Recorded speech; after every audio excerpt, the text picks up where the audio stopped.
নমস্কার, আমার গল্প পাঠ আসরে আপনাকে স্বাগত জানাচ্ছি। পড়ে শোনাচ্ছি প্রথম আলো উপন্যাসের প্রথম খণ্ডের ৭বিংশতিতম পর্ব। কলকাতা শহরে বহিরাগত ছাত্রদের পৃথক পৃথক মেস আছে। Sylheti mess, Comilla mess, Dhaka mess, Nadia mess, এইরকম সব নাম। ত্রিপুরা, আসাম, বিহার, উড়িষ্যা থেকেও ছাত্ররা পড়তে আসে কলকাতায়। তারা গোষ্ঠীবদ্ধ হয়ে থাকে এক একটি মেসে।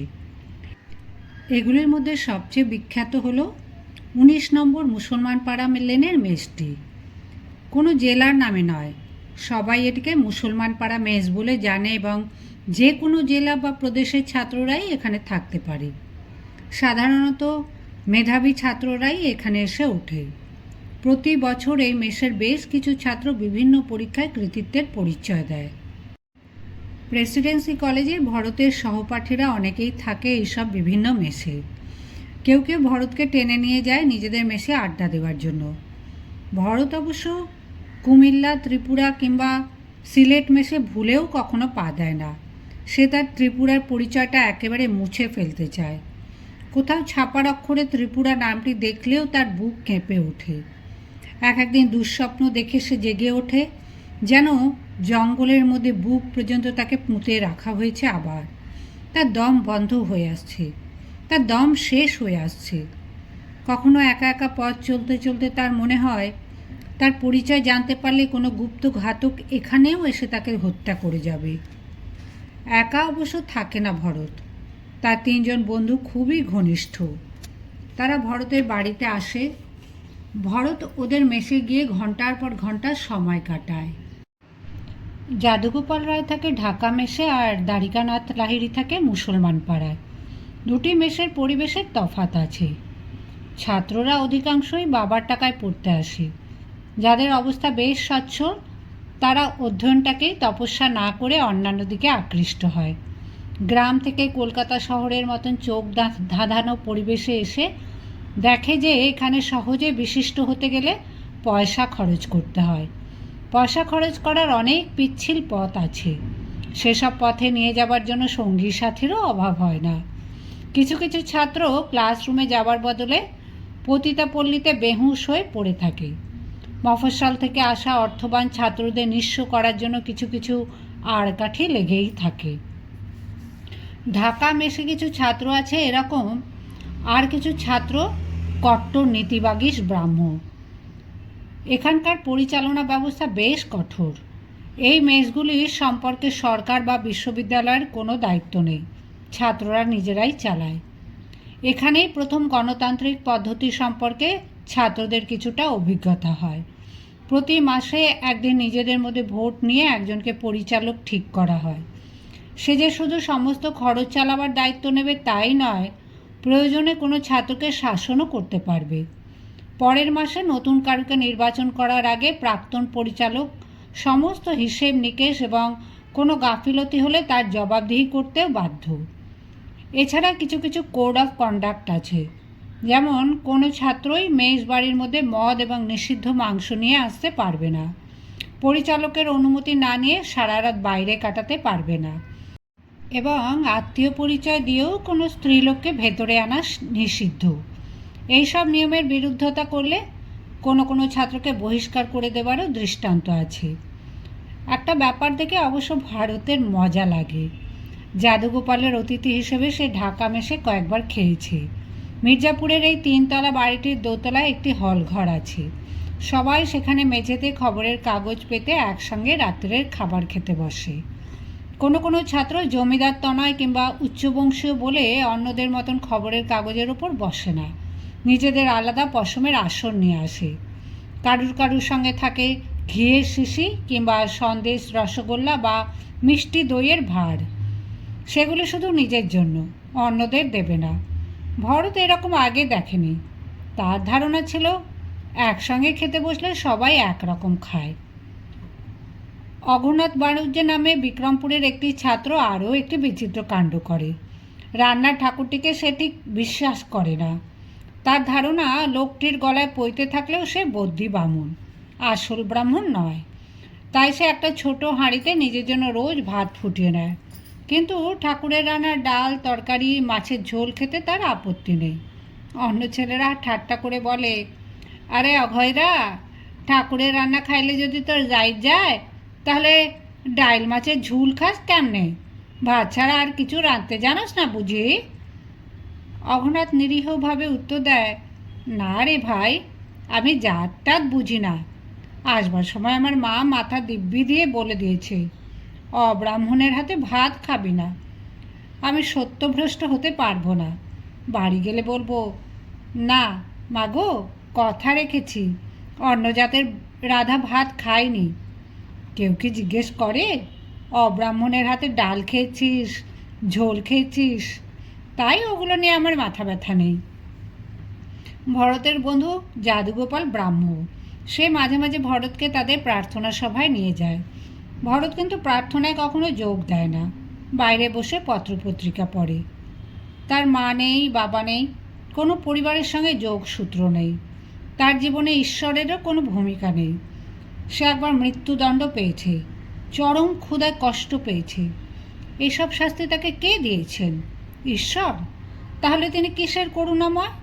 বিদ্যাসাগর মশাই বলেছেন, দুর্ভিক্ষে যখন লাখ লাখ লোক মারা যায়, তখন ঈশ্বর কোথায় থাকেন? ভরত তার এইটুকু জীবনেই দেখেছে, সমাজে যারা ক্ষমতাবান কিংবা ধনী, তারা নানা পাপ কার্য করেও ড্যাং ড্যাং করে দিব্যি ঘুরে বেড়ায়। ডাক্তার মহেন্দ্রলাল সরকারের কথাটি ভরতের খুব মনে ধরেছে। যদিও তার গলায় সুর নেই, তবু ভরত প্রায় গুনগুন করে, পঞ্চভূতের ফাঁদে ব্রহ্ম পড়ে কাঁদে। যাদুগোপালদের মেশে ব্রাহ্ম বনাম হিন্দু ছাত্রদের প্রায়ই তর্কযুদ্ধ লেগে যায়। হিন্দুরা একসময় কোণঠাসা হয়ে পড়েছিল। তাদের জাত পাত, ছোঁয়াছুঁয়ি, হাজার রকম কুসংস্কার আর ৩৩ কোটি দেবদেবী নিয়ে শিক্ষিত সম্প্রদায় নানা রকম ঠাট্টা ইয়ার্কি করত। ব্রাহ্মরা দাবি করে তারা হিন্দু ধর্মের সংস্কার ঘটিয়ে একেশ্বরবাদের প্রতিষ্ঠা করেছে। শিক্ষিত তরুণরা একসময় দলে দলে খ্রিস্ট ধর্ম গ্রহণ করছিল। ব্রাহ্মরা সেই স্রোত প্রতিহত করেছে। বংশানুক্রমিক হিন্দু ছাত্ররা এইসব দাবির জবাব দিতে পারত না। হঠাৎ যেন নব বলে বলিয়ান হয়ে উঠেছে হিন্দুরা। তারা বলতে শুরু করেছে, ব্রাহ্মদের সব সংস্কারই আসলে খ্রিস্টানদের অনুকরণ, সাহেবদের কাছে আধুনিক সাজার চেষ্টা। পাদ্রীরা যখন হিন্দুদের এতগুলি ঠাকুর দেবতা নিয়ে ঠাট্টা বিদ্রুপ করে, তখন বশংবদ ব্রাহ্মরা বলে, কেন কেন, এই দেখুন না, এখন আমরা কেমন শুধু নিরাকার পরম ব্রহ্মকে মানি।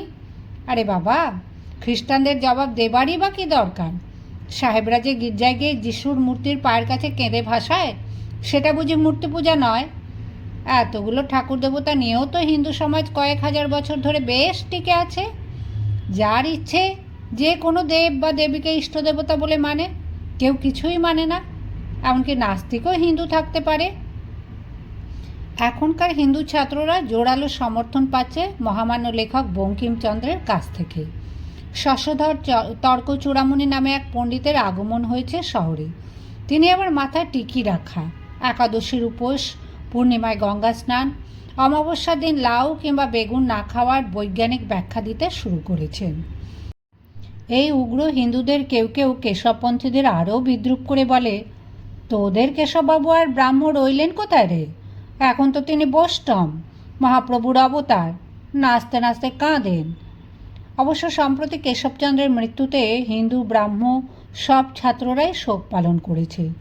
একসময় কেশবচন্দ্র যুব সমাজকে যেমনভাবে উদ্দীপ্ত করেছিলেন, তার তুলনা নেই। এখনকার তরুণরা সুরেন বাড়ুজ্যে, শিবনাথ শাস্ত্রীদের দিকে ঝুঁকেছে। তবু কেশবচন্দ্রের ভূমিকা চিরকাল অম্লান থাকবে। ভারতের আর এক বন্ধু দ্বারিকানাথদের মুসলমান পাড়ার মেসের পরিবেশ আবার অন্যরকম। ধর্মের বদলে এখানকার প্রধান তর্কাতর্কির বিষয় রাজনীতি। ছাত্র সমাজ যে একটা রাজনৈতিক অস্ত্র হতে পারে, তাই কিছুদিন আগে আবিষ্কৃত হয়েছে। সংঘবদ্ধ হলে ছাত্রশক্তি একটি বড় শক্তি। কয়েক বছর আগে বিপিন পাল নামে একটি ছাত্রকে ফিরিঙ্গিরা অপমান করেছিল। তাই নিয়ে বিপিন ও কয়েকজনের সঙ্গে ফিরিঙ্গিদের মারামারি বেঁধে যায়। পুলিশ এসে ফিরিঙ্গিদেরই সাহায্য করে। তখন ছাত্ররা দল বেঁধে ছুটে এসে বিপিনের পক্ষ সমর্থন করলে পুলিশও হটে যেতে বাধ্য হয়। কয়েকটি পুলিশ রীতিমতন ঠ্যাঙানি খেয়েছিল।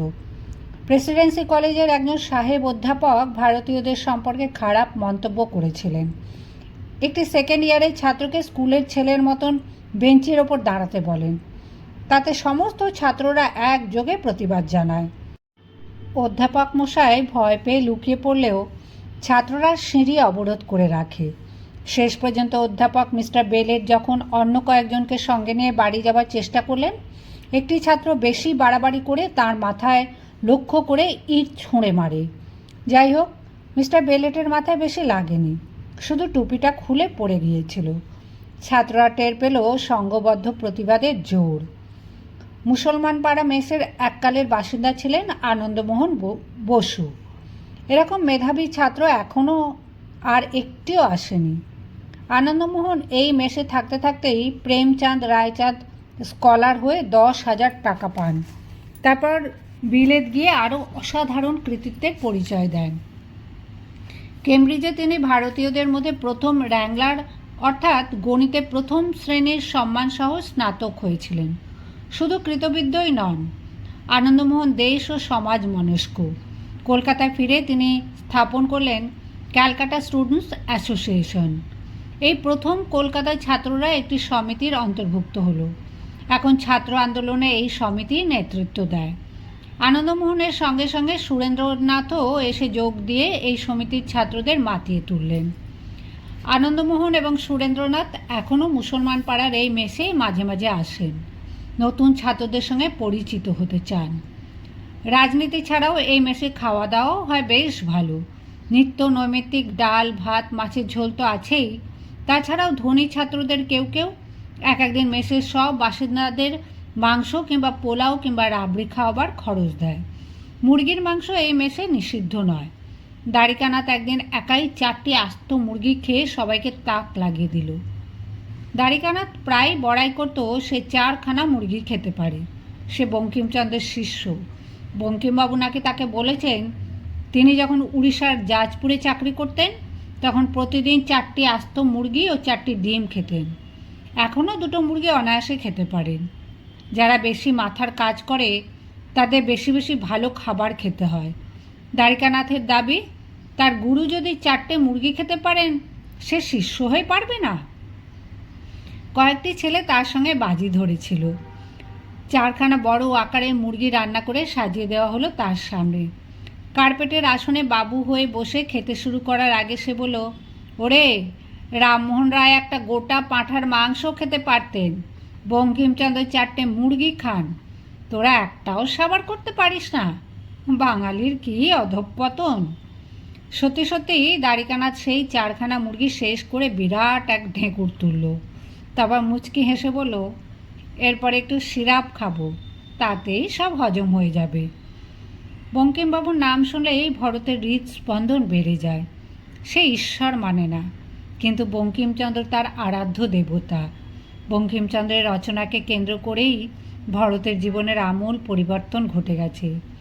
অন্য বইয়ের অভাবে সে একসময় বঙ্গদর্শন পত্রিকা থেকে বঙ্কিমের রচনা মুখস্থ করত। সেই বঙ্গদর্শনের প্রকাশ হঠাৎ বন্ধ হয়ে গেল। তাতে ছাত্র সমাজের ক্ষোভের শেষ নেই। অবশ্য বঙ্গদর্শনের সম্পাদক বঙ্কিমচন্দ্র অনেক আগেই ছেড়ে দিয়েছিলেন। তারপর সঞ্জীবচন্দ্র ও শ্রীশ মজুমদারের হাতে এই পত্রিকার রুচির বেশ অবনতি হয়েছিল। পশুপতি সংবাদ এর মতন বিশ্রী বদ রসিকতাও সেখানে ছাপা হয়। তবু যাই হোক, তাতে বঙ্কিমচন্দ্রের কিছু না কিছু রচনা তো পাওয়া যেত। তিনি যে অন্য পত্রিকায় লেখেন না। বঙ্কিমবাবু এখন কলকাতাতেই কলুটোলায় বাসা ভাড়া করে আছেন। তার বাড়িতে ছুটির দিন মজলিস বসে। অনেক নামকরা লোক সেখানে আসেন। ইদানিং শশধর তর্কচূড়ামণিও আসছেন। ভরতের খুব ইচ্ছে একবার বঙ্কিমবাবুর সঙ্গে সাক্ষাৎ করে জীবন ধন্য করে, কিন্তু অযাচিতভাবে যাওয়া যায় না। শোনা যায় তিনি খুব গম্ভীর ও রাশভারী। দ্বারিকানাথের বাবাও একজন ডেপুটি ম্যাজিস্ট্রেট। বঙ্কিমবাবুর সঙ্গে পরিচয় আছে। সেই সুবাদে দ্বারিকানাথ প্রায়ই ওর বাড়িতে যায় এবং ফিরে এসে নানা রকম গল্প করে। তার কতটা সত্য আর কতটা দ্বারিকানাথের সকপল কল্পিত তা বলা শক্ত। ভরত দ্বারিকানাথের সঙ্গে একদিন যাবার জন্য কাকুতি মিনতি করলেও দ্বারিকানাথ তাকে ল্যাজে খেলাচ্ছে। ভোজন রসিক দ্বারিকানাথকে খুশি করার জন্য ভরত প্রায় তাকে বাড়িতে ডেকে নিজের হাতে কিছু রান্না করে খাওয়ায়। ভবানীপুরের এই সিংহবাড়ির সবাই বৈষ্ণব। এবার এই রান্নাঘরে মুরগির মাংস ঢোকার তো প্রশ্নই ওঠে না, ওই নাম উচ্চারণ করাও নিষিদ্ধ। কেন যেন অনেকেই মনে করে যে কুক্কুট মাংসের সঙ্গে যবন সংসর্গ আছে, এরা কোনো মাংসই খায় না।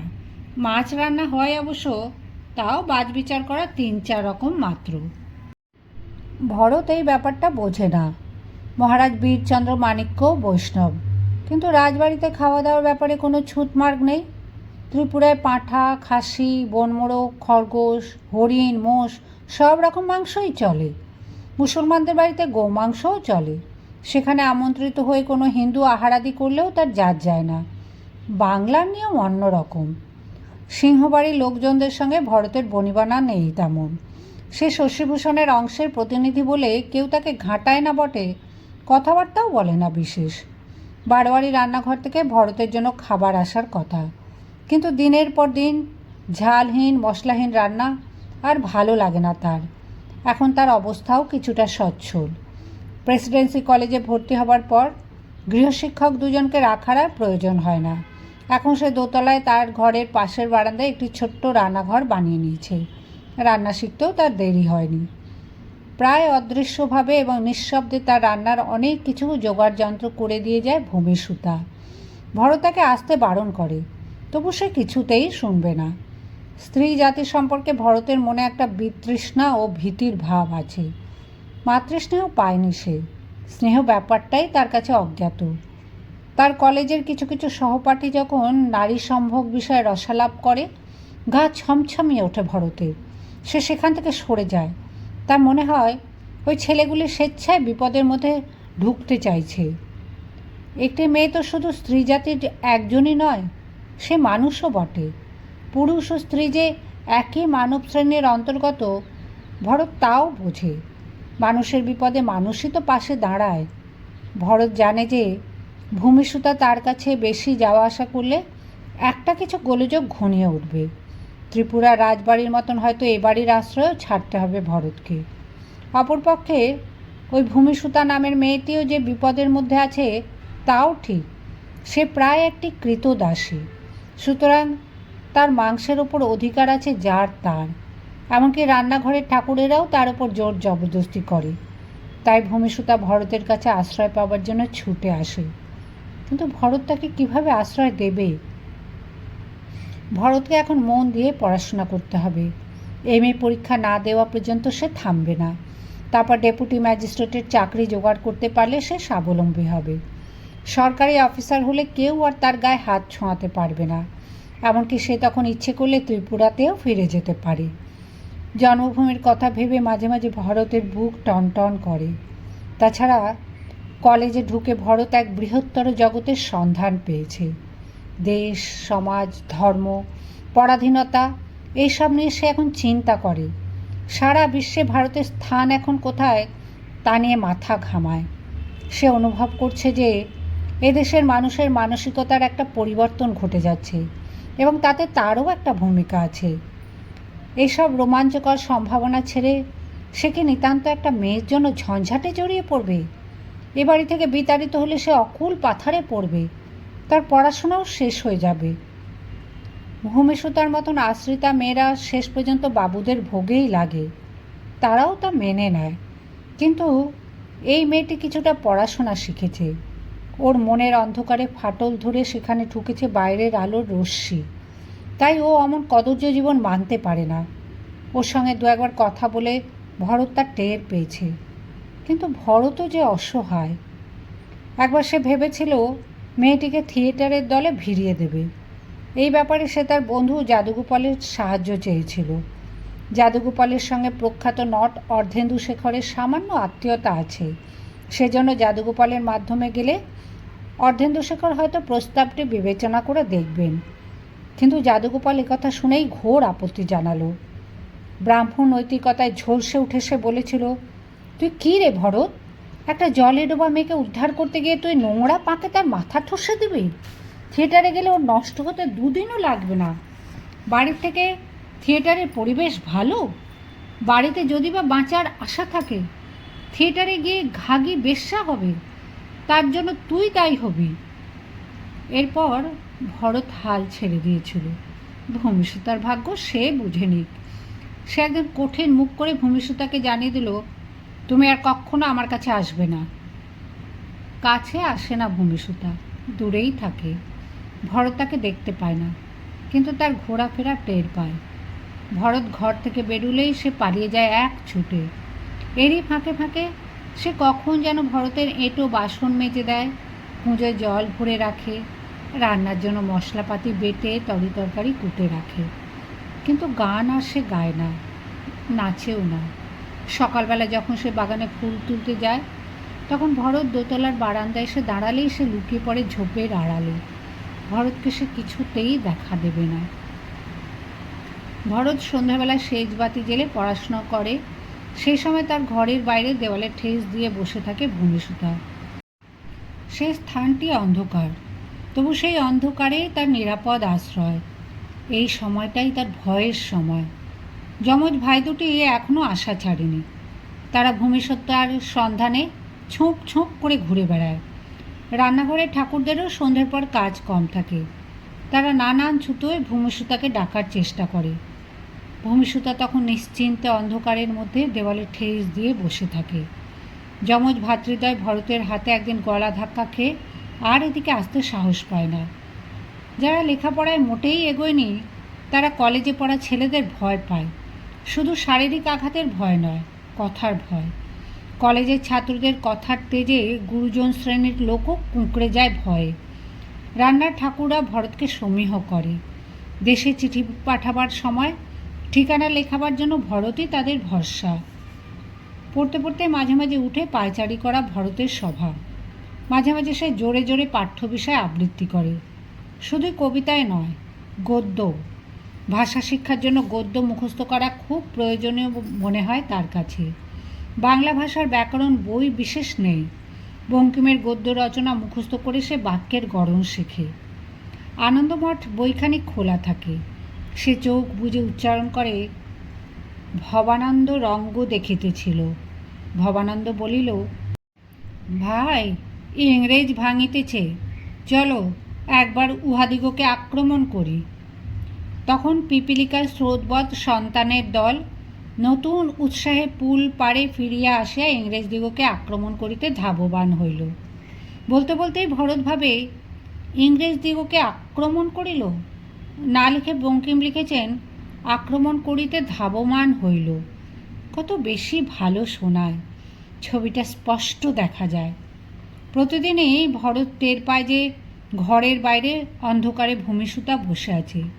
সে কোনো শব্দ করে না বটে, কিন্তু একজন মানুষের অস্তিত্ব কিছুতেই গোপন থাকে না। চতুর্দিকে নিস্তব্ধ, এর মধ্যে কাপড়ের খসখসানি, মৃদু নড়াচড়া, নিঃশ্বাসের শব্দও এক এক সময় কানে আসে। ভরত কিছুতেই ওদিকে মন দেবে না ভাবলেও কখনো পড়তে পড়তে অন্যমনস্ক হতেই হয়। মেয়েটা ঘন্টার পর ঘন্টা কেন বসে থাকে? এভাবে বসে থাকাটা কি শোভন? শত নিষেধও শুনবে না। কোনোদিন ভরতের মানসিক চাপ অসহ্য হয়। অন্ধকারে পোকা মাকড় টিকটিকি ঘোরে। একদিন একটা তেঁতুলে বিছে দেখা দিয়েছিল। তার মধ্যে বসে আছে মেয়েটি। একথা জানলে কি পড়াশোনায় মন দেওয়া যায়? ভূমিসুতাকে আরও কড়া বকুনি দেওয়ার জন্য ভরত আচমকা দরজা খুলে ফেলে। তবু ধরা যায় না তাকে। সে যেন পাখির মতন ফুরুত করে উড়ে যায়, কিংবা আঁধারে এক ঝলক বিদ্যুৎ, কিংবা রূপকথা রাজ্যের এক পরী। ভরত অপলকভাবে কিছুক্ষণ তাকিয়ে থাকে সেই দিকে।